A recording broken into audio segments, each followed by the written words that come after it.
Мен Серикова Шахриза, 9-б сынып оқушысымын. Менің номинациям «Мен ашық университетім».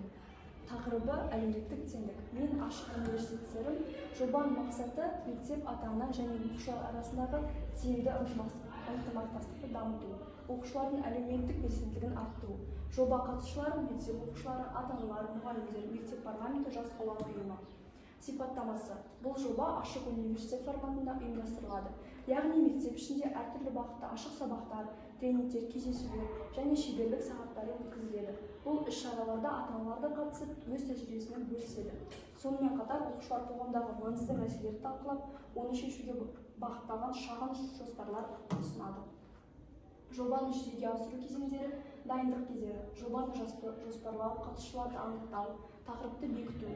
Негізгі кезең ашық университет апталығын өткізу, ата-аналармен бірлескен кездесулер, тренингтер мен пікірталастарды ұйымдастыру. Жобаның маңыздылығы және күтілетін нәтиже. Нәтижесі мектеп пен ата-ана арасындағы байланыс нығаяды, оқушылардың көзбасшылық қабілеті дамиды, азаматтық көзқарастары қалыптасады, қоғамдық мәселелерге белсенді қатысады, өзін-өзі басқару ұйымы күшейеді. Маңыздылығы. Бұл жоба оқушыларды тек білім алушы ғана емес, қоғамның белсенді мүшесі ретінде қалыптастыруға бағытталған.